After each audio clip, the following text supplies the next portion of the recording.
Good evening, everyone.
तो start करते हैं भाई।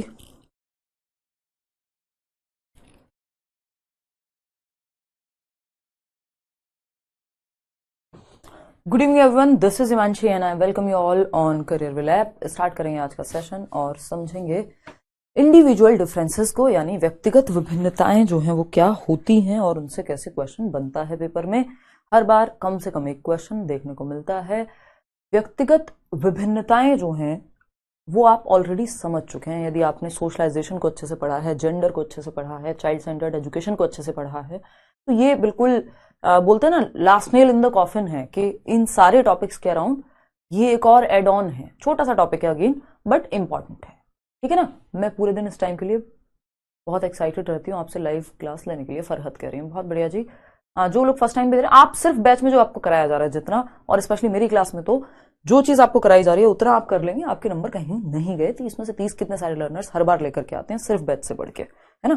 तो क्योंकि आपको टू द पॉइंट बिल्कुल मक्खन मक्खन दिया परोसा जा रहा है एक तरह से। पीडीएफ जो आपकी पेंडिंग है वो आपको कल मिल जाएंगी और आपके टॉपिक्स भी अपडेट हो जाएंगे। तो हम समझते हैं व्यक्तिगत अंतरों को या व्यक्तिगत विभिन्नताएं, इंडिविजुअल डिफरेंसेस। बहुत ही प्यारा सा टॉपिक है, बहुत ही इंटरेस्टिंग सा टॉपिक है, छोटा सा टॉपिक है। ठीक है जी। तो स्टार्ट करते हैं आज की हम कहानी को। उससे पहले मैं अगेन आपको सिलेबस पे लेके जाना चाहूंगी ताकि आपको आइडिया रहे कि हम कितना कवर कर चुके हैं। कई लोग बड़े बेचैन रहते हैं ना, उनको लगता है पता नहीं हम कितना पीछे चल रहे हैं, जबकि समय भी लिमिटेड मिलता है आपको आजकल और बीच में क्लासेस भी आपकी ऑफ रही हैं, लेकिन आप पीछे नहीं हैं, आप ये मत सोचिए बिल्कुल भी। ठीक है ना। तो अगर हम बात करते हैं यहाँ पे 15 जनवरी तक का टारगेट है हमारा कि खत्म कर देंगे और एक हफ्ता आपको रिवीजन के लिए अच्छे से मिल जाएगा इस सब्जेक्ट में, है ना। ये और पहले खत्म नहीं करना है क्योंकि सिर्फ सिलेबस को समझना भी है। ठीक है ना। अगर मैं बात करूं तो ये जो कल का टॉपिक था और आज का टॉपिक था, मैं एक क्लास में करा सकती थी, बट भगा भगा के चीजें नहीं करानी है। प्रैक्टिस भी करनी है टॉपिक के साथ, समझना भी है टॉपिक को।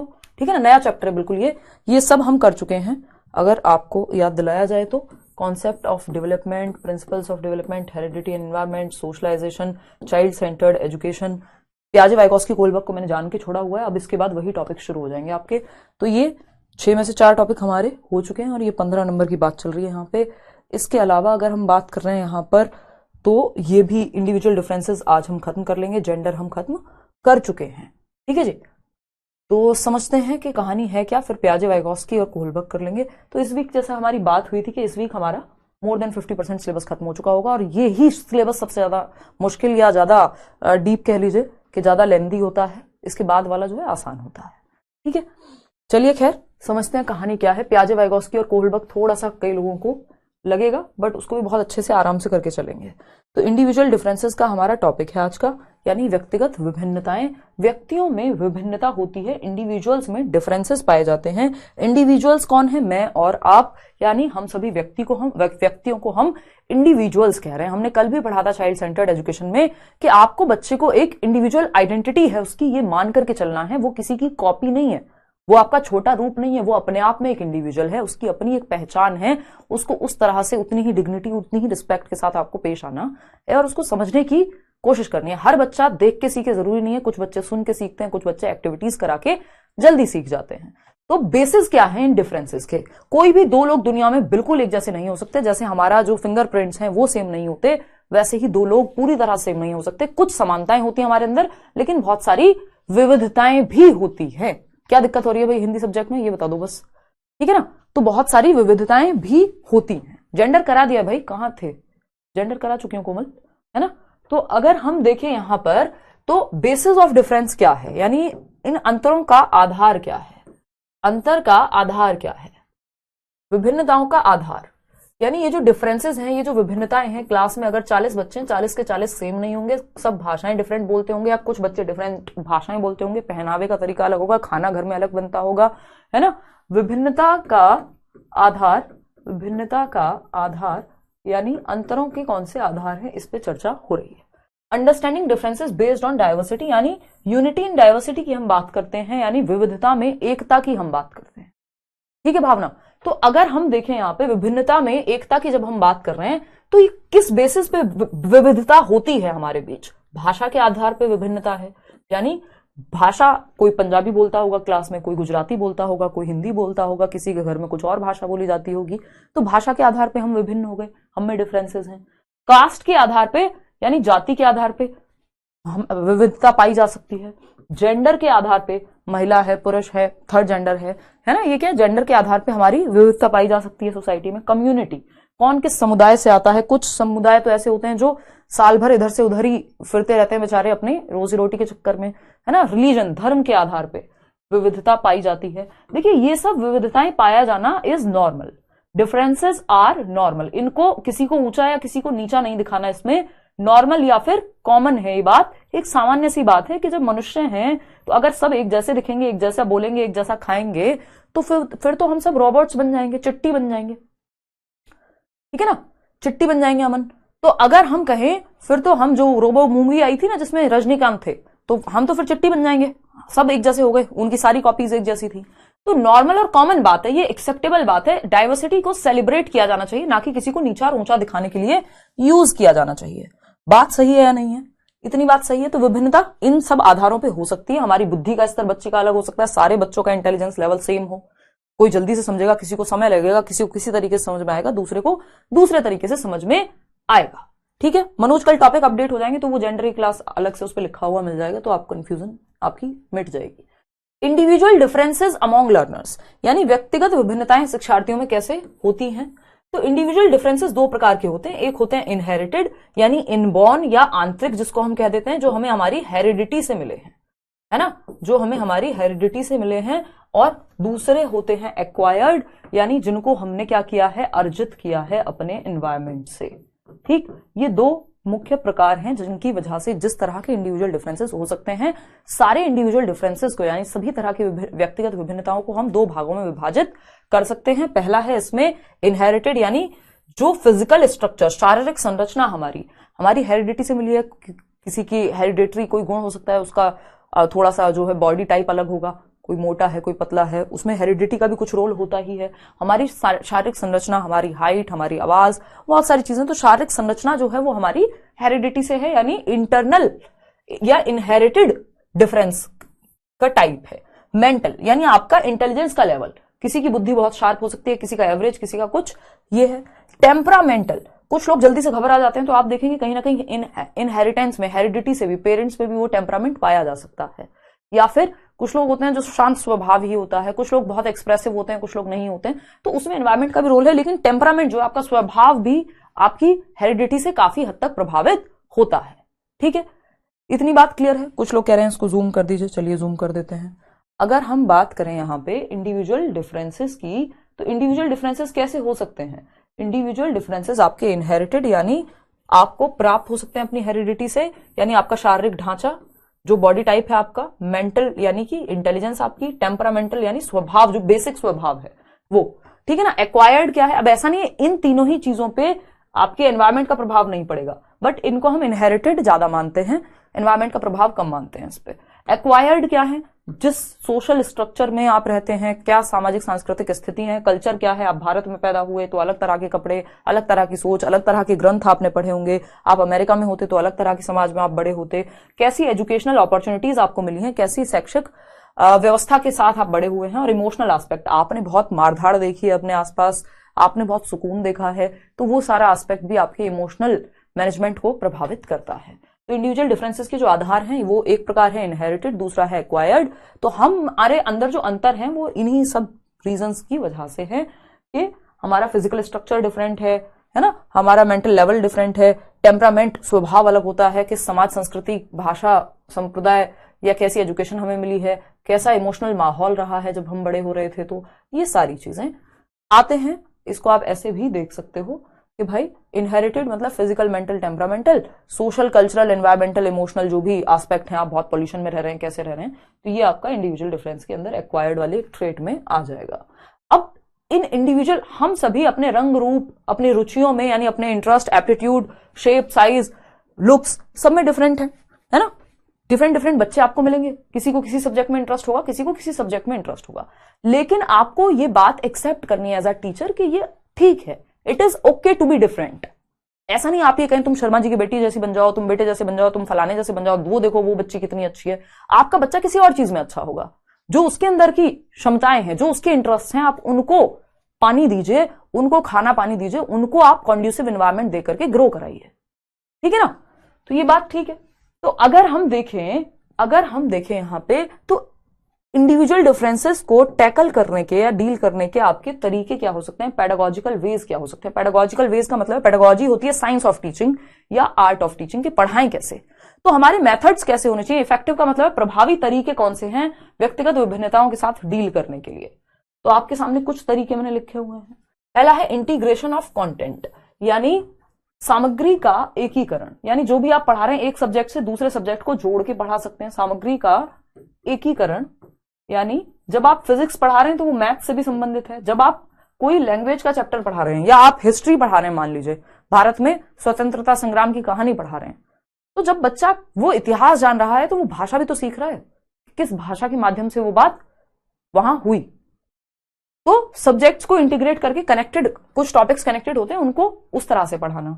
डिफरेंशिएटेड इंस्ट्रक्शन, ये हमने कल भी बात की थी विभेदी अनुदेशन पे, कि स्टैंडर्ड मेथड से या स्टैंडर्ड इंस्ट्रक्शन या यूनिफॉर्म इंस्ट्रक्शन से नहीं, बट आपको डिफरेंट डिफरेंट नीड के अनुसार बच्चे के डिफरेंट मेथड चूज करने होंगे।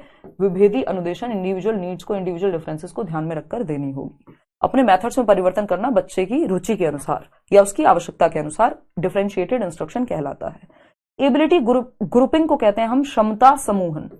क्षमता समूहन, अब ये क्षमता समूहन क्या है भाई? क्षमता समूहन की अगर मैं बात करूं तो कई बार ऐसा होता है, जनरली नहीं करना चाहिए, इसको अवॉइड करना चाहिए, बट कई बार ऐसा होता है कि हम क्षमता के आधार पे ग्रुप बना देते हैं कि अच्छा ये बच्चे मैथ्स में पढ़ने में अच्छे, इनका अलग ग्रुप बना दिया, जो बच्चे फर्स्ट आते हैं उनको ए सेक्शन में डाल दिया, जो थोड़े कम मार्क्स लेकर के आते हैं उनको बी सेक्शन में डाल दिया, डी में डाल दिया। ये क्या है? ये एबिलिटी ग्रुपिंग है। एबिलिटी ग्रुपिंग दो तरह की होती है, एक मिक्स्ड और एक होमोजीनियस, उस पे अभी आएंगे, लेकिन एक तरीका ये भी हो सकता है lack of prejudices, gender free perspective. आप जेंडर के आधार पर किसी के साथ भेदभाव ना करें, जो आपके पूर्वाग्रह हैं उनसे दूर रहें। या आपने सोचा होगा इस जाति विशेष के लोग, इस भाषा को बोलने वाले लोग तो कमजोर होते हैं, इस स्टेट से आने वाले लोग, मान लीजिए बिहार से कोई आ रहा है, कि नहीं ये तो ठीक से सीखेंगे नहीं, इनको तो ये नहीं होता वो नहीं होता, इस तरह के पूर्वाग्रह जो आप स्टीरियोटाइप दिमाग में लेकर के चल रहे हैं उनको ना लेकर के चलें, ठीक है ना। अगर हम बात करते हैं इगैलिटेरियन पेडागोजी, इगैलिटेरियन पेडागोजी होती है कि आप मिक्स्ड वेज, जो फंडा जहां यूज हो पाए, डिफरेंट वेज को मिक्स करके आप पढ़ाएं, है ना। जिस मेथड की जहां अगर जरूरत पड़े तो मल्टीपल मेथड्स को एक साथ जोड़ करके आप पढ़ा दें, ये है इगैलिटेरियन पेडागोजी। हाँ, एबिलिटी ग्रुपिंग गलत है, लेकिन अगर इसको सही तरीके से यूज किया जाए तो ये सही बन जाएगा।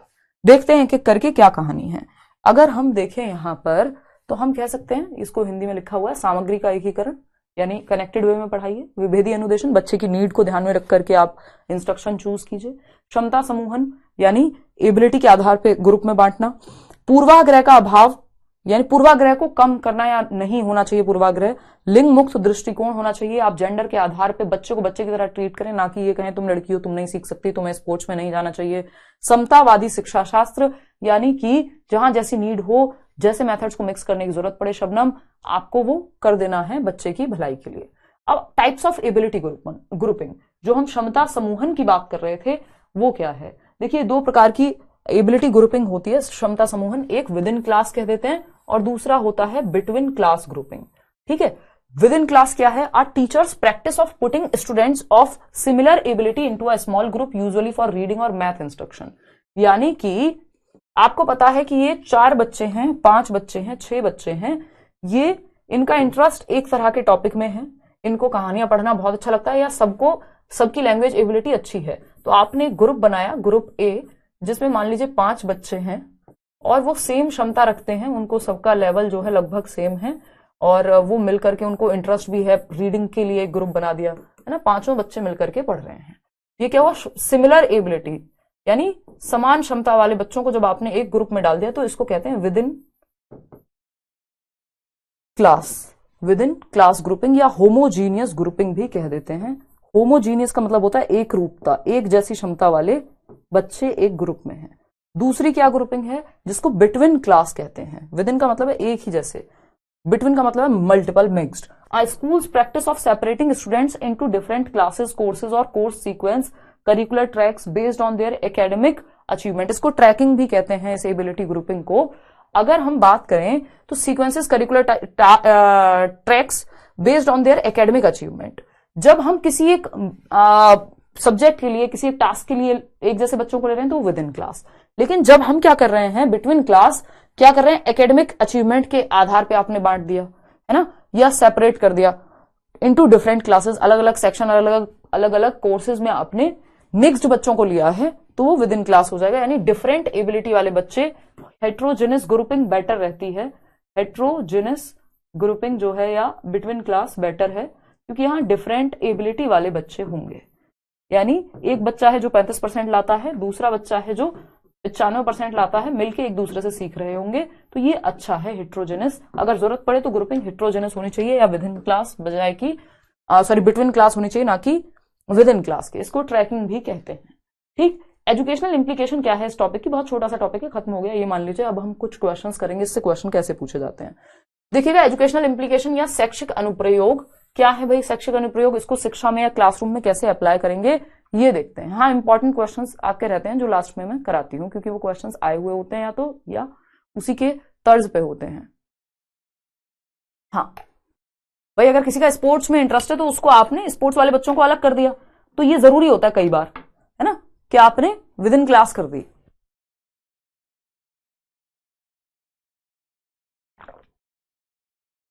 ठीक है कंचन, ठीक है दीप्ति, चलिए आते हैं। तो अगर हम देखें यहाँ पे तो किरण, एक बार आपका इंटरनेट में दिक्कत होगी, यहां से क्लियर है चीजें। शैक्षिक अनुप्रयोग इसको कक्षा में कैसे अप्लाई करेंगे, क्रिएटिंग ग्रुप्स यानी ट्रैकिंग, ये जो with in class and between class या होमोजीनियस और हेट्रोजीनियस ग्रुप्स बनाने की जरूरत पड़ रही है। यानी स्पोर्ट्स वाले बच्चे हैं तो आपको टीम उन बच्चों की बनानी है जो बास्केटबॉल में इंटरेस्ट रखते हो। ऐसा थोड़ी है कि वहां पे कहेंगे कि नहीं क्रिकेट वाले बच्चों को बास्केटबॉल में ले आओ, तो वहां पे विद इन या सेम एबिलिटी ग्रुपिंग करनी पड़ जाती है, होमोजीनियस ग्रुपिंग। अगर आपको डिफरेंट कोई और गेम है तो वहां पे मैथ्स का कंपटीशन है यदि, तो मैथ्स में ज्यादा क्षमता रखने वाले बच्चों को रखना पड़ेगा, तो जरूरत पड़ने पे कई बार मिक्स्ड ग्रुपिंग और कई बार सेम एबिलिटी वाली ग्रुपिंग करनी पड़ती है। कॉग्निटिव डिफरेंसेस वाले बच्चों का ध्यान रखना कि कोई बच्चा होगा जो जल्दी समझ लेगा, कोई थोड़ा स्लो होगा, तो सबको साथ में लेके चलना, डिफरेंशिएटेड इंस्ट्रक्शन का प्रयोग करना। ठीक है ना। करिकुलम डेवलपमेंट, आप पाठ्यचर्या, अपना जो करिकुलम है जिसमें सारी एक्टिविटीज होती हैं, जिसमें सिलेबस जस्ट करिकुलम का एक हिस्सा है, तो पाठ्यचर्या उसी हिसाब से बनाई जाए कि डिफरेंट बच्चों को समझ में आ सकें चीजें। कोऑपरेटिव लर्निंग यानी बच्चे एक दूसरे का सहयोग करें, टीचर सहयोग करे बच्चों का जहां जरूरत हो, तो सहयोगात्मक अधिगम होना चाहिए, है ना। पेडागोजी इस तरह की हो जो बच्चों की नीड को ध्यान में रख सके, यानी फिजिकल डिफरेंसेस को भी हम ध्यान में रखें कि सबकी क्षमताएं बराबर नहीं होंगी। We all can learn despite all our differences, भाई हमें ये बात माननी होगी कि हमारे अंदर जो अंतर है ये कोई बुरी बात नहीं है, ह्यूमंस में अंतर होंगे ही, ठीक है ना। Let them realize their full potential. आपको बच्चे के अंदर छुपे हुए क्षमता को, उसके पोटेंशियल को बाहर लेकर के आना है, उसको अच्छा एनवायरमेंट देके, उसको अच्छी एक्टिविटीज करा के, उसको समझ करके, ठीक है ना। तो कुल मिलाकर के इंडिविजुअल डिफरेंसेस को हमें सेलिब्रेट करना है, ना कि हमें यह कहना है कि ये तो बड़ी बुरी बात है। अब कुछ क्वेश्चंस हम करेंगे तो आपको अपने आप समझ आ जाएगा। इस टॉपिक में यही मुख्य बातें थी, अदरवाइज इस टॉपिक की जो भी इंपॉर्टेंट बातें हैं वो ऑलरेडी कवर हो चुके हैं जेंडर में, सोशलाइजेशन में, चाइल्ड सेंटर्ड एजुकेशन में, ठीक है ना। तो अब फटाफट से क्वेश्चन सॉल्व करते हैं। काफी क्वेश्चन हैं जिस पे आए हुए हैं और पूछे जा सकते हैं आपसे, रिपीट भी होते हैं क्वेश्चन हर साल सीटेट में, आपको पता है। फटाफट से क्वेश्चन का जवाब देंगे आप और फिर हम आगे बढ़ेंगे, ठीक है। जवाब दीजिएगा। Question number 1, teaching learners at varying levels of difficulty based on the ability of individual learner is known as. अधिगमकर्ताओं को व्यक्तिगत क्षमता के आधार पर उनकी कठिनाइयों के विभिन्न स्तरों को ध्यान में रखते हुए पढ़ाने की विधि को डैश कहा जाता है। यानी जो लर्नर्स हैं, जब आप उनको at varying levels of difficulty, यानी आप कठिनाई के विभिन्न स्तरों पे, इजी भी पढ़ा रहे हैं उनको, डिफिकल्ट भी पढ़ा रहे हैं आप, मॉडरेट भी पढ़ा रहे हैं, और जहां उनको जरूरत हो रही है, जहां कठिनाई हो रही है, वहां उनको मदद दे रहे हैं, तो इस मेथड को क्या कहेंगे? इस मेथड को क्या कहेंगे? जब आप वेरिंग लेवल्स ऑफ डिफिकल्टी, यानी इजी मॉडरेट सब बच्चों का ध्यान रख रहे हैं, मुश्किल भी आसान भी सब चीजों को इनरोल मतलब वो करके चल रहे हैं इंक्लूड, तो इसको डिफरेंशिएटेड इंस्ट्रक्शन कहेंगे। एरर लेस इंस्ट्रक्शन कुछ नहीं होता, ऐसा नहीं हो सकता कि त्रुटिहीन अनुदेशन के कोई गलती कहीं कुछ हो ही ना, ये कुछ नहीं है। विभेदी अनुदेशन, जहां आप डिफरेंट लेवल के बच्चों को सिखा रहे हैं डिफरेंट तरीके से। सेलेक्टिव इंस्ट्रक्शन हो गया, आपने 5 बच्चे चूज कर लिए, बस एक ही मेथड से आपने उनको पढ़ा दिया, ठीक है ना। प्रिसीजन टीचिंग हो गया, सटीकता से उनके दिमाग में कुछ भर रहे हैं, जी नहीं, यहाँ पे डिफरेंशिएटेड इंस्ट्रक्शन है ये, जब आप डिफरेंट लेवल्स पे, वेरिंग लेवल्स पे बच्चों को पढ़ा रहे हैं, है ना। फिर आता है क्वेश्चन नंबर 2, इसको पढ़िएगा। Children coming from socio economically disadvantaged backgrounds need a classroom environment. अब ये छोटा सा एक सब टॉपिक है इसका, जो हम यहां 1 मिनट में कर लेंगे। देखिएगा, कुछ बच्चे होते हैं जो हाशिए पे हैं, जिनको हम क्या कहते हैं? डेप्राइव्ड चिल्ड्रन, डेप्राइव्ड और डिसएडवांटेज्ड चिल्ड्रन, डिसएडवांटेज्ड चिल्ड्रन,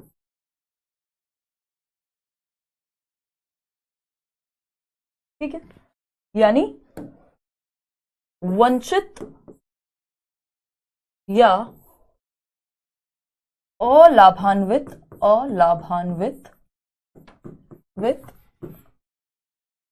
समूह या बच्चे, यानी ऐसे समूहों से कुछ बच्चे आते हैं जिनको समाज ने वंचित रखा है, चाहे तो उनकी जाति के आधार पे, चाहे तो उनके सोशियो इकोनॉमिक स्ट्रेटा के आधार पे।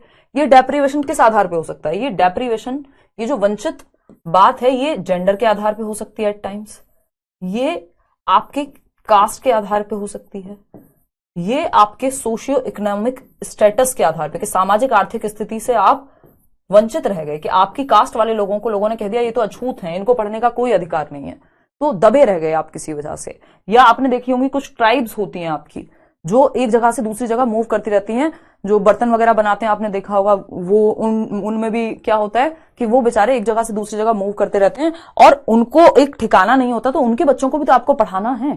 फर्स्ट जनरेशन लर्नर्स होते हैं कई बार, है ना, फर्स्ट जनरेशन लर्नर्स होते हैं, यानी पहली पीढ़ी जिनकी स्कूल में पढ़ने जा रही है, उनको थोड़ी समस्या ज्यादा होती है उन बच्चों से जिनके घर में माँ बाप पढ़े लिखे हैं पहले से। फर्स्ट जनरेशन लर्नर्स, यानी ऐसे बहुत सारे प्रकार हो सकते हैं जो अलाभान्वित या डेप्राइव्ड रह गए हैं, वंचित रह गए हैं समाज में किसी भी आधार पे, तो इनको भी आपको साथ लेके चलना है। इनको भी आपको, कल्चर है कोई या कोई ऐसी कास्ट है जिसको ये कहा गया अरे तुम तो नीची जात से हो, तुम तो फलाने से हो, जिनको मौका ही नहीं मिला, जिनको खाने को रोटी नहीं है मान लीजिए, तो हर तरह के लोग जो वंचित हैं, जो बच्चे किसी भी आधार पे वंचित रह गए हैं या समाज ने उनको हाशिए पे रखा है, उनको उतना इंक्लूडेड फील नहीं कराया जितना कराया जाना था, तो आपको इनको भी इंक्लूड करके चलना है, इनको भी समावेशित करना है, इन बच्चों को भी आपको एक्सेप्टेड फील कराना है क्लासरूम में। क्या कराना है? एक्सेप्टेड फील कराना है कि भाई तुम भी उतने ही महत्वपूर्ण हो जितने बाकी बच्चे। ठीक, इनके अंदर भी कॉन्फिडेंस को आपको भरना है, बाकी बच्चों को भी मोटिवेट करना है इनके साथ इंटरेक्ट करने के लिए। क्वेश्चन नंबर 2 है, children coming from socio economically disadvantaged backgrounds need a classroom environment. यानी सामाजिक आर्थिक रूप से वंचित, यानी समाज ने भी इनको कह दिया अलग थलग रहो, और पैसा भी इनकी जेब में नहीं था, आर्थिक रूप से भी कमजोर थे। वंचित पृष्ठभूमि से आने वाले बच्चों को जैसे कोटा जिन लोगों को दिया जाता है, तो यही सोच करके दिया गया है ना, उसका प्रावधान इसीलिए बनाया गया है कि उनके हितों को रखा जा सके सामने, जिनको बहुत समय से दबाया गया है एक तरह से।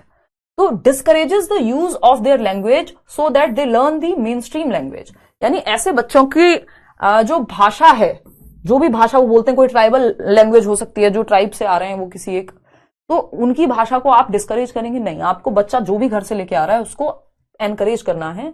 बच्चे की भाषा जो भी भाषा हो, आप उसको हतोत्साहित नहीं, प्रोत्साहित करते हैं, मदर टंग को एनकरेज करते हैं, मातृभाषा को। Categorises children based on there abilities, बच्चों को उनकी क्षमताओं के आधार पर वर्गीकृत करना, यह भी एकदम खराब तरीका है। इसको बहुत जरूरत पड़ने पे ही करना चाहिए, एबिलिटी ग्रुपिंग नहीं तो नहीं करना चाहिए। टीचेस देम गुड बिहेवियर, तो आपको क्या लग रहा है उनको अच्छा व्यवहार नहीं आता। Values and uses their cultural and linguistic knowledge, बच्चा जो भी घर से लेकर के आए, चाहे उसकी भाषा हो, उसकी संस्कृति हो, उसके मूल्य हो, उनको सबको उपयोग कर लेना है ज्ञान का निर्माण करने में, है ना। तो सबसे अच्छा तरीका यही है कि जो वंचित समूह से भी आ रहा है बच्चा, या डिसएडवांटेज ग्रुप से भी आ रहा है, उसकी भी कुछ तो उसको आता होगा ना, उसके भी जीवन के अनुभव होंगे, तो उसके जीवन के अनुभव, उसके वैल्यूज, उसके कल्चर, उसकी भाषा को भी आप इंक्लूड करें, ताकि उसको लगे हाँ मेरी बात भी सुनी जाती है, मेरी भाषा से भी जुड़ता है टीचर, या मैं भी अपनी बात कह सकता हूं। D option is the right answer. Question number 3 देखिएगा एक बार, ये क्या कहता है भाई, ये कहता है अ 3-year-old child explains that milk is produced by a machine at the milk booth. Which one of the following offers the best explanation of the child's understanding? एक 3 साल का बच्चा बताता है कि दूध बूथ पर एक मशीन द्वारा दूध उत्पादन किया जाता है, यानी बच्चे ने बताया कि दूध तो, मिल्क तो मदर डेयरी से आता है, वहां बनता है। अब इसको आप कैसे बेस्ट एक्सप्लेनेशन, यानी सबसे अच्छे विवरण कौन सा एक ऑप्शन इस बात का देगा कि ऐसा बच्चे ने क्यों कहा। पहला ऑप्शन है the child's answer is based on his और her experience of buying milk from the milk booth, यानी ये बच्चे का उत्तर उसके दूध खरीदने का जो अनुभव है उसके जीवन में, जब वो अपने माता पिता के साथ गया होगा, किसी के साथ गया होगा, उसने देखा दूध जो है मिल्क बूथ से लेते हैं, तो उसके दिमाग में ये चीज आई होगी कि हाँ यही बनता होगा। बात सही है या गलत है? सही है। फिर भी देखते हैं। The child has never seen cows, हमें क्या पता देखी है नहीं देखी है, उसको पता है नहीं पता है, अपने आप अज्यूम नहीं करना।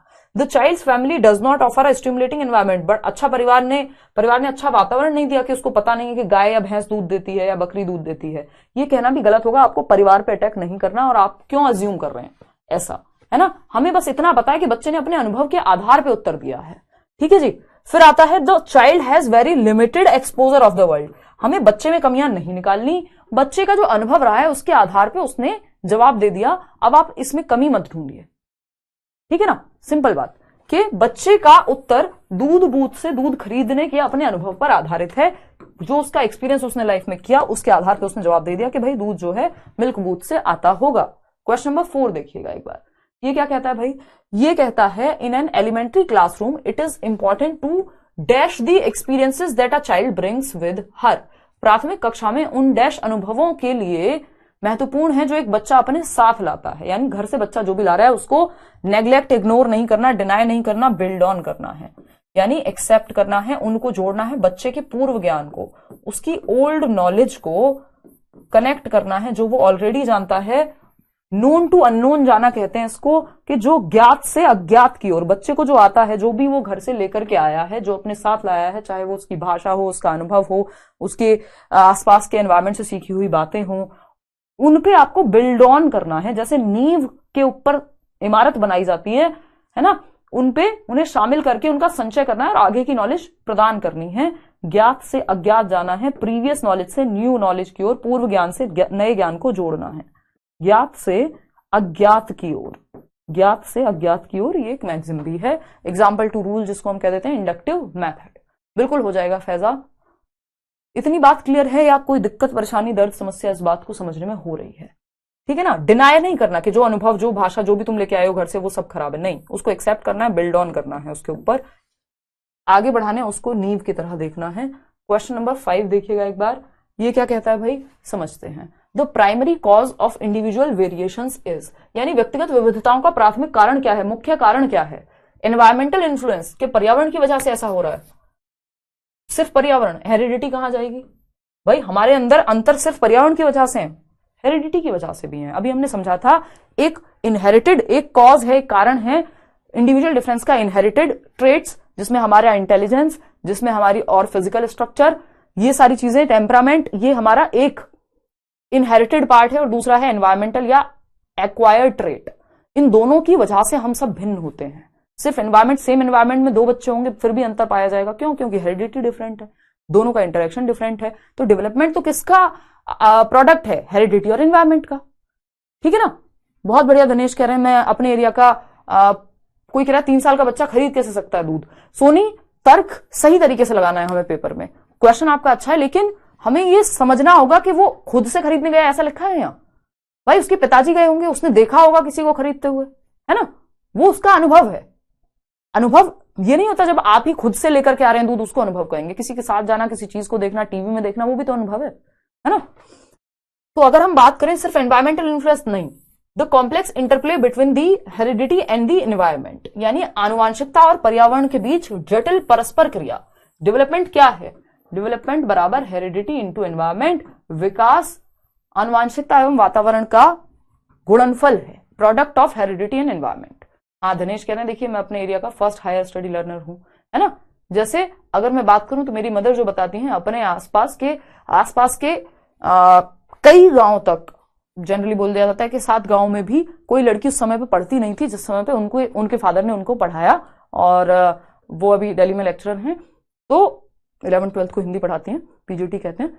तो वो उनके समय की बात थी, और उन्होंने मास्टर्स भी हॉस्टल में रह करके की, और सब आसपास के लोग कहते थे हाँ बेटी को पढ़ा रहे हो, ये बनेगी मास्टर नहीं। तो ये क्या हुआ? ये फर्स्ट जनरेशन लर्नर्स की बात है। ये अपने आप में जेंडर को, क्योंकि बेटों को सब पढ़ा रहे हैं उस जमाने में, आज से कितने साल पहले, 50 साल पहले, 40 साल पहले, है ना? और एरिया की बात होती है, शहरों में शायद उस समय भी पढ़ाते होंगे। तो ये क्या हुआ? ये वंचित समूह हो गए फिर आप उस समय पे। तो फर्स्ट जनरेशन लर्नर्स इस तरह के होते हैं। वो एक इंसान एग्जाम्पल सेट कर देता है, फिर बाद में बहुत लोगों ने, आज भी जो मेरी मदर का गांव है वहां उनका एग्जाम्पल देते हैं लोग कि उनकी बेटी देखो दिल्ली में मास्टर नहीं है। तो वो चीजें फिर बदल जाती हैं, लेकिन जो पहला व्यक्ति या उस चीज को करने वाला व्यक्ति है शुरुआत में, उसके लिए मुश्किल होती है। जैसे हमसे पहले, मतलब अगर मैं अपनी बात करूं तो सीटेट ऑनलाइन पढ़ा जा सकता है, फ्री में तैयारी की जा सकती है, ये सब बातें भी नहीं थी आज से 7-8 साल पहले जब मैंने चैनल शुरू किया था, है ना? हम लोग खुद अपने टीचिंग ट्रेनिंग में किताबें ढूंढा करते थे। ठीक है ना? ऐसा नहीं कि मैंने दुनिया पलट दी कोई, बट ये छोटे छोटे परिवर्तन होते हैं जिससे बाकी लोगों के जीवन में परिवर्तन आता है। ठीक है जी? खैर संगीता जी बहुत बढ़िया। देखिए, the genetic code received by the individuals from birth parents, तो सिर्फ हेरिडिटी हो गया, तो एनवायरमेंट का तो रोल ही नहीं छोड़ा यहाँ पे। द इनबॉर्न कैरेक्टरिस्टिक्स, जन्मजात विशेषताएं नहीं।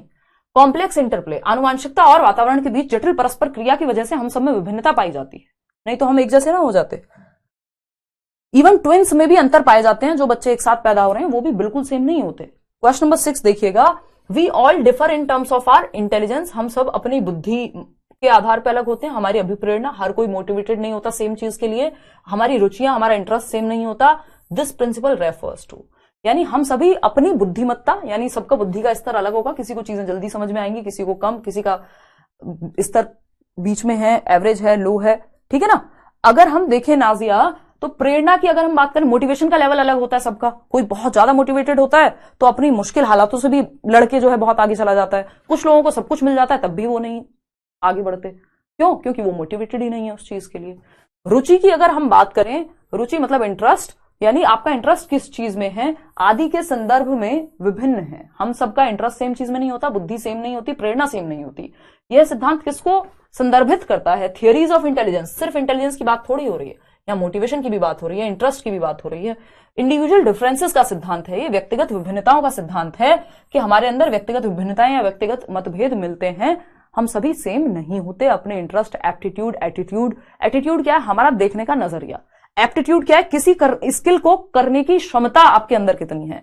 हो सकता है मेरे अंदर, हो कह सकता है ही कि टीचिंग का एप्टीट्यूड मेरे अंदर था, यानी वो क्षमता थी, कुछ हद तक इनबॉर्न ही होता है एप्टीट्यूड, और वो एनवायरमेंट मिला थोड़ा और मैं उस तरफ निकल ली। हो सकता है किसी और व्यक्ति का एप्टीट्यूड, या स्पोर्ट्स पर्सन है कोई, वो स्पोर्ट्स में हो, है ना? तो एप्टीट्यूड मतलब किसी स्किल को करने की क्षमता आपके अंदर होना। तो इसमें भी हमारे अंदर अंतर होते हैं, सब सेम नहीं होते। हेरिडिटी और एनवायरमेंट जी नहीं। तो individual differences is the right principle to mark. देखिएगा क्वेश्चन नंबर 7 देखिएगा।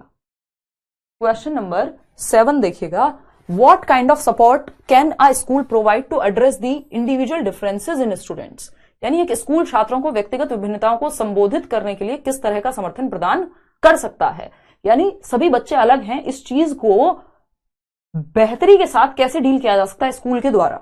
पहला ऑप्शन है apply every possible measure to remove the individual differences. देखिए पाप हो जाएगा यदि आप ये कहें हर एक तरीका अपनाओ जिससे इंडिविजुअल डिफरेंसेस को रिमूव किया जा सके, तो एकदम खराब बात है। इंडिविजुअल डिफरेंसेस को सेलिब्रेट किया जाना चाहिए, यूनिटी इन डाइवर्सिटी की बात की जानी चाहिए, खत्म नहीं किया जाना चाहिए, फिर तो रोबोट बन जाएंगे सबको अगर आप कहेंगे नहीं सबको मैथ्स में 95 ही लेके आने हैं, भाई हो सकता है उसका हिस्ट्री में इंटरेस्ट हो, है ना। तो छात्रों में व्यक्तिगत अंतर को दूर नहीं करना होता, उनको सुसाधित करना होता है, उनको बेहतर तरीके से वो माहौल देना होता है जिसमें वो अच्छा कर सके। Refer slow learners to special schools. देखिए स्लो लर्नर वो होते हैं जो धीमी गति से सीखते हैं, बाकी बच्चों से थोड़ा पीछे रह जाते हैं या उनको समय ज्यादा लगता है, तो इनको आप कहीं विशेष विद्यालयों में चले जाओ। जबकि आज के समय में हम कह रहे हैं एक ही छत के नीचे इंक्लूसिव एजुकेशन, यानी सबको एजुकेशन फॉर ऑल एक ही स्कूल में पढ़ाइए, कितने भी अंतर हो।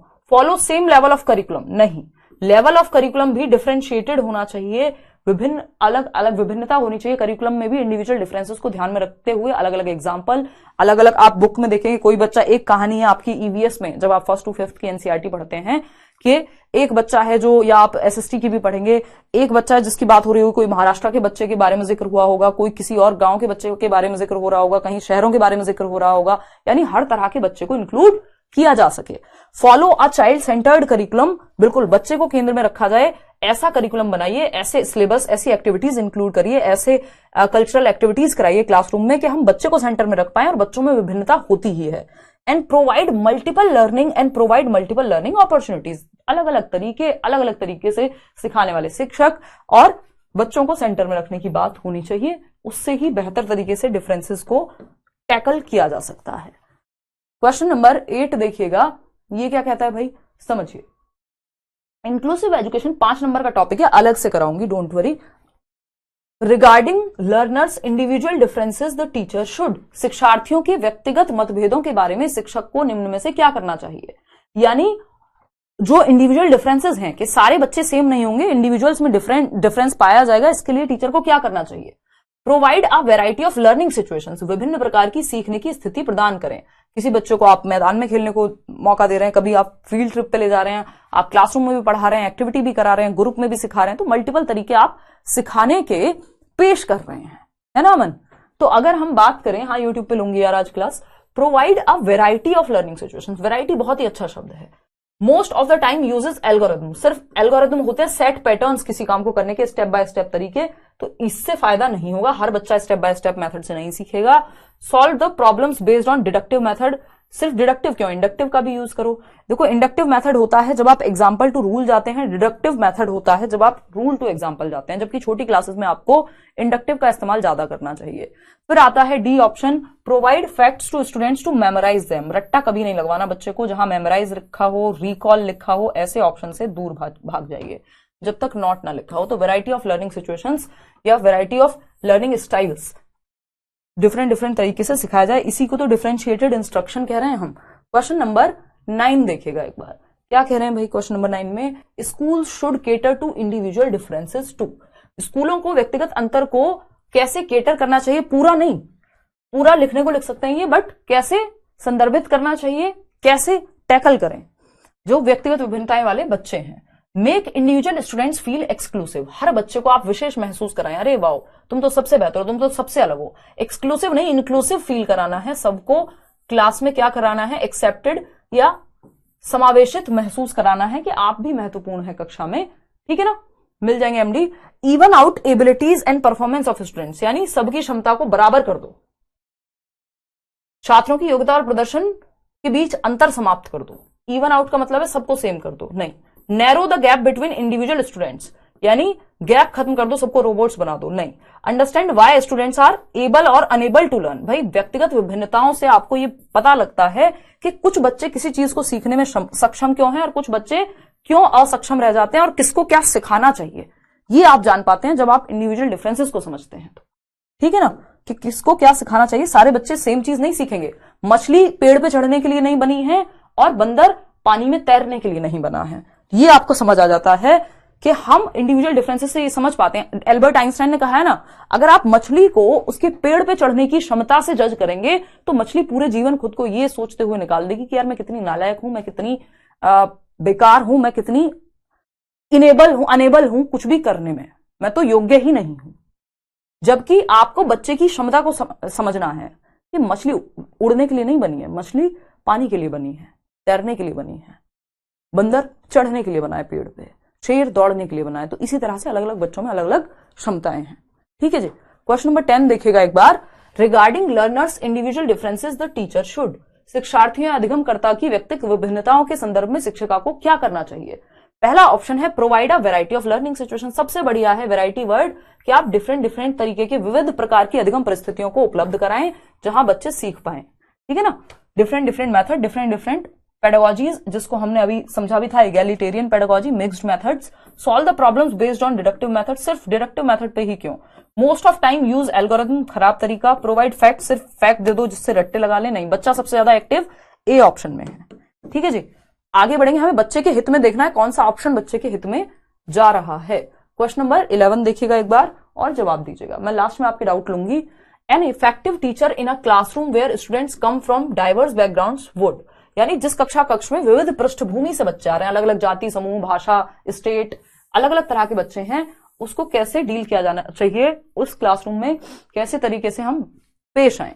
पहला ऑप्शन है push students from deprived backgrounds to work hard so that they can match up with their peers, यानी आपको डेप्राइव्ड बैकग्राउंड वाले बच्चों को मेहनत के लिए कहना है कि भाई तुम पिछड़े हुए हो, किसी भी आधार पे आप वंचित रह गए हो, समाज में आपको महत्व नहीं मिला, दूसरे बच्चों के साथ कंपीट करो, इनके साथ बराबरी करो, इनसे आगे निकलो। तो ये कंपटीशन को, प्रतिस्पर्धा को बढ़ावा नहीं देना, बच्चे की क्षमताओं को पहचानना है। बच्चा दूसरों से कंपीट करने के लिए स्कूल में नहीं आ रहा। बी ऑप्शन है focus on their cultural knowledge to address individual differences among the group, यानी आपको बच्चे की सांस्कृतिक जानकारी या सांस्कृतिक ज्ञान पे फोकस करना है कि वो अपनी संस्कृति से क्या कहानियां सुन के आया है, क्या ग्रंथ पढ़ के आया है, उसको क्या नॉलेज है और उसके ऊपर और कैसे नॉलेज को बिल्ड किया जा सकता है, उसके पूर्व ज्ञान से नए ज्ञान को, प्रीवियस नॉलेज से न्यू नॉलेज को कैसे हम जोड़ सकते हैं, नोन टू अननोन कैसे जा सकते हैं। इग्नोर नहीं करना जो भी बच्चा लेके आए, चाहे वो उसकी कल्चरल नॉलेज हो, उसकी भाषा हो। ऐसे ग्रुप जहां पे सेम इकोनॉमिक बैकग्राउंड के बच्चे हों, यानी गरीब बच्चे हैं तो उनको गरीब बच्चों के साथ पढ़ाओ, उनका एक अलग से ग्रुप बना दो, नहीं, मिक्स्ड ग्रुपिंग होनी चाहिए। तो B option is the right answer over here. आगे बढ़ेंगे, क्वेश्चन नंबर 12 देखिएगा एक बार। ये क्या कहता है, children with individual differences should be taught in a school having teachers, व्यक्तिगत विविधताओं वाले बच्चों को पढ़ाने के लिए ऐसे विद्यालय में भेजना चाहिए जहां शिक्षक कैसे होने चाहिए भाई शिक्षक, बताओ फटाफट से, कैसे शिक्षक होने चाहिए इंडिविजुअल डिफरेंसेस वाले बच्चों को सिखाने के लिए, फटाफट से बताओ, जवाब दो, जवाब, जनता जवाब चाहती है, बताइए। एक तो आज आपके कमेंट्स बड़े स्लो चल रहे हैं, आगे पीछे चल रहे हैं।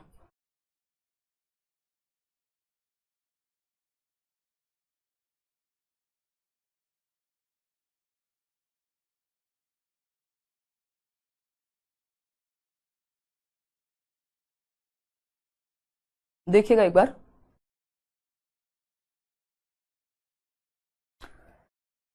देखते हैं क्वेश्चन नंबर 12 क्या कह रहा है, कैसे टीचर्स हो इंडिविजुअल डिफरेंसेस के लिए, ट्रेंड हो to make them homogeneous learners. Homogeneous का मतलब है सेम बना दो सबको, सेम एबिलिटी वाला, ये खराब तरीका है, मैंने बताया था। हेट्रोजेनस बनाना है, mixed. To teach the different sections of classrooms based on their individual differences, व्यक्तिगत विविधताओं के आधार पर वर्गीकृत की गई कक्षाओं के विभिन्न वर्गों में पढ़ा सके, अलग अलग तरह के बच्चों को डील किया जा सके। Train to use different pedagogy to meet the diverse learning needs, sorry ये इन्होंने अलग तरीके से पेश कर दिया बट ये है नहीं सही। To teach in different sections of classroom based on their individual differences, व्यक्तिगत विविधताओं के आधार पर वर्गीकृत की गई कक्षाओं के, यानी आपने इंडिविजुअल डिफरेंसेस के बेस पे अलग अलग कक्षाओं को बांट दिया, ये ए सेक्शन, ये बी सेक्शन, या ये बच्चे स्पोर्ट्स में अच्छे हैं तो इनको अलग से पढ़ाओ, नहीं। इससे बेहतर ऑप्शन सी है। अगर ये नहीं होता तो हम बी के साथ जा सकते थे। Trained to use different pedagogy to meet their diverse learning needs, विविध अधिगम आवश्यकताओं के अनुसार विभिन्न शिक्षण अधिगम प्रविधियों का प्रयोग करने में प्रशिक्षित होने चाहिए। टीचर्स ट्रेंड होने चाहिए डिफरेंशिएटेड इंस्ट्रक्शन में या एगैलिटेरियन पेडागोजी में, जहां डिफरेंट तरीके से डिफरेंट बच्चों को वो पढ़ाना जानते हो, इसके लिए वो ट्रेंड हो। Train to teach children with specific individual differences, बस कुछ ही प्रकार के बच्चों को पढ़ा पाए, कुछ ही विशिष्ट बच्चों को नहीं। C option is the best answer overall, जिसमें हर बच्चे को इंक्लूड कर लिया जाएगा। तो आज के लिए इतने सवाल थे आउट ऑफ कितने 12 क्वेश्चंस आपने ठीक किए, वो आप बताइए, और आपका जो भी डाउट हो आप फटाफट से पूछिए। यूट्यूब पे आज 9 बजे मैं क्लास लूंगी। अमन कह रहे थे कि आप मुस्कुरा कम रहे हो। भाई मेरी बोलने में इतनी एनर्जी लग रही है आजकल तबीयत के कारण कि ज्यादा खुश नहीं हो पा रही हूं मैं, ठीक है ना। पीएनजी भी दे देंगे भाई, कल कल मिल जाएगा होपफुली, कल पीएनजी और नोट्स वगैरह और ये जो टॉपिक्स हैं सब अपडेट हो जाएंगे। कमेंट देख लीजिए। हाँ सना मैं देख रही हूँ कमेंट, ठीक है जी, चलिए बहुत बढ़िया। कमेंट दिख रहा है भाई खुशबू, नोट्स कब मिलेगा? होपफुली कल मिल जाएगा। फरहाना कुछ और पूछना है तो बताओ। अभिषेक, तो ये टॉपिक था आपका इंडिविजुअल डिफरेंसेस का। अब कल हम क्या करने वाले हैं? कल क्या है? वेंसडे है ना कल? हाँ नहीं, वेंसडे तो आज ही है भाई, वेंसडे है आज, तो कल ही, इस बार मैं सैटरडे को भी ऑफ आपका रखूंगी नहीं, ठीक है ना। तो कल हम करेंगे आपका इंडिविजुअल डिफरेंस हो गया अपना, ये सब हो गया, इंटेलिजेंस कर सकते हैं ड्राइंग। उससे पहले हम प्याजे करेंगे कल। प्याजे एक दिन, मतलब कोशिश रहेगी कि थोड़ा सा टू द पॉइंट लेके चलें, क्योंकि प्याजे कई दिन में भी होता है कई बार, बट सीटेट के लेवल पे कोशिश रहेगी कि एक दिन में ही समझा दिया जाए। फिर वाइगॉत्स्की, फिर हम कोहलबर्ग करेंगे, कोहलबर्ग। बस ये होते ही फिर आप मान लीजिए कि आपका सिलेबस बहुत हद तक कंप्लीट हो गया। फिर छोटे छोटे टॉपिक्स हैं। प्याजे हम कल थर्सडे को कर लेंगे, 28 दिसंबर है आई थिंक कल, ठीक है ना। वाइगॉत्स्की हम फ्राइडे निपटा लेंगे 29 दिसंबर को। सैटरडे को हम निपटाएंगे कोहलबर्ग 30 दिसंबर को, ठीक है ना। तो ये आपका ये रहेगा। संडे ऑफ रख लेंगे 31 को, ठीक है। उसमें भी देखेंगे अगर रखना है नहीं रखना है, तबीयत सही हुई तो मैं कोशिश करूंगी, बट सैटरडे तो ले लूंगी क्लास, ठीक है। तो ये काम हम कर सकते हैं। और कोई बात हो तो आप बता दीजिए। तो ये 3 टॉपिक आपके हो जाएंगे। जी विवेक, बहुत बढ़िया। Today my birthday, Shayka happy birthday भाई, आपको वो सब मिले जो भी आप डिजर्व करते हो, जिसके लिए आप मेहनत करें, है ना। यार क्लास टाइम तो अभी यही रहेगा 6 बजे। स्किनर अलग से नहीं पढ़ना होता, ये स्किनर पावलोव इन सब से दूर रहिए। सीटेट में इनकी जरूरत अलग से पढ़ने की नहीं है। लैंग्वेज वाले टॉपिक में पढ़ाना होता है, वो मैं पढ़ा दूंगी आपको। डर नहीं लगाना, जितना आपको कराया जा रहा है उतना पढ़ते जाना है, आराम से रिवाइज करते जाना है, प्रीवियस ईयर करते जाना है, कोई टेंशन नहीं है। हाँ कोई बात नहीं, शुभम करा देंगे भाई। 15 तारीख तक का समय है। देखो जल्दी में करना है या समझ के करना है ये आप डिसाइड कर लो, मैं एक दिन में भी करा दूंगी सिलेबस, कोई दिक्कत की बात नहीं है, ठीक है जी।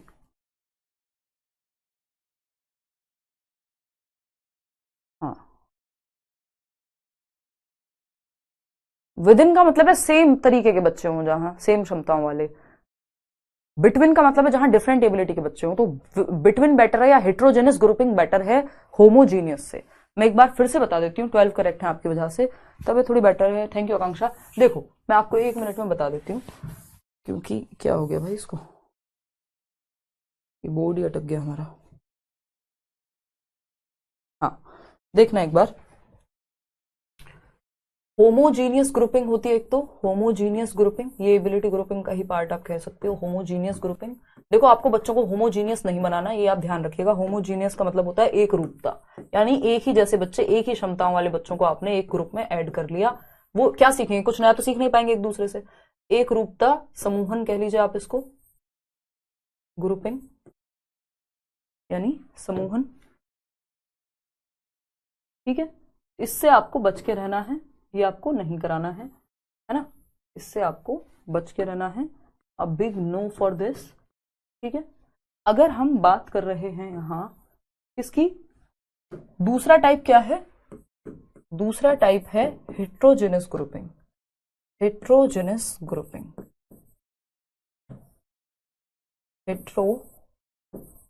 Heterogeneous grouping. ये क्या है जी? Heterogeneous grouping. प्याजे में कल खा पी के आइएगा, 1.5 घंटा लगेगा कम से कम, 6 से 7:30 आपकी क्लास रहेगी कल। देखिएगा अगर मैं बात करूं, यहां पे होता है विषम क्षमता समूहन।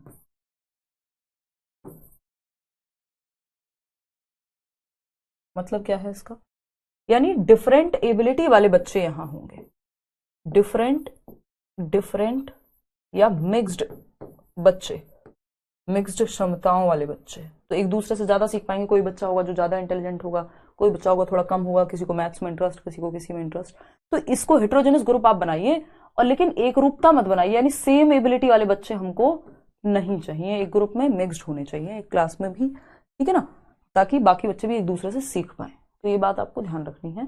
वैसे भी आपको होमोजीनियस से, होमो का मतलब ही होता है सेम, जैसे हम कहते हैं ना होमो, क्या कहते हैं हम, होमोसेक्सुअल। होमोसेक्सुअल का मतलब है जो जिनका सेम सेक्स में इंटरेस्ट हो, यानी लड़की का लड़की में ही इंटरेस्ट होना क्या है, होमोसेक्सुअलिटी, या लड़के का लड़के में ही इंटरेस्ट होना, यानी सेम जेंडर में या सेम सेक्स में इंटरेस्ट होना, हम होमोसेक्सुअल कहते हैं। ये चलती रहती है बहस, आर्टिकल 377 था आई थिंक इस पे।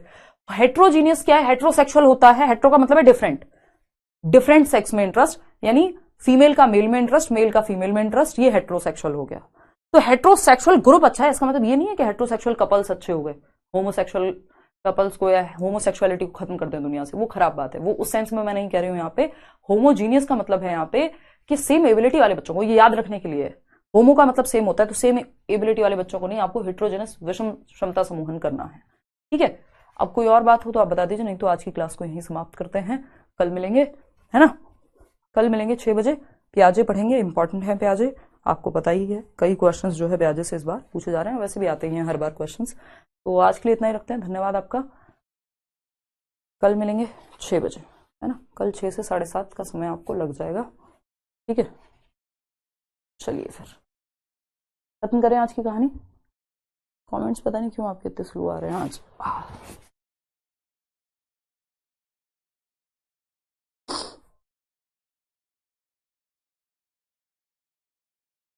अभी तो मैं मैराथन भी लूंगी, उसके लिए टेंशन ना लो यूट्यूब पे, डोंट वरी। चलिए आज के लिए इतना ही, आप अच्छे से पढ़ाते हो तो समझ में आ जाता है, बहुत बढ़िया जी। हाँ 9 बजे आज क्लास होगी। टेम्परामेंट है स्वभाव, कुछ लोगों का स्वभाव बहुत चंचल होता है, उसमें कई बार जेनेटिक्स का भी रोल होता है। कुछ लोग बहुत शांत रहते हैं, दुनिया खत्म हो जाए तब भी वो वैसे ही दिखते हैं, ना उनकी शक्ल पे ज्यादा दुख दिखता ना खुशी दिखती, है ना। तो टेम्परामेंट जैसे विराट कोहली का एक अलग टेम्परामेंट है, महेंद्र सिंह धोनी का एक अलग टेम्परामेंट है ना। तो टेम्परामेंट का कुछ हद तक या ज्यादा बड़ा रोल जो है वो हेरिडिटी, इनहेरिटेड भी होता है ना। आप उसमें थोड़ा बहुत चेंज कर सकते हैं, बट टोटल टेम्परामेंट नहीं बदल जाएगा, ठीक है ना, अनटिल अनलेस आप बिल्कुल योगा और स्पिरिचुअलिटी में चलेंगे, बट फिर भी टेम्परामेंट जो है वो फिक्स सा ही रहता है ना। जेंडर करा चुकी हूं अंजलि, एक बार चेक तो करो प्रीवियस वीडियोस में, मैं कल टॉपिक वाइज मेंशन करा दूंगी तो आपको मिल जाएगा, ठीक है ना। अच्छे से जेंडर कराया, मेरे को याद है। मॉक टेस्ट का मैं पता करती हूँ कि कब डलेगा, एक बार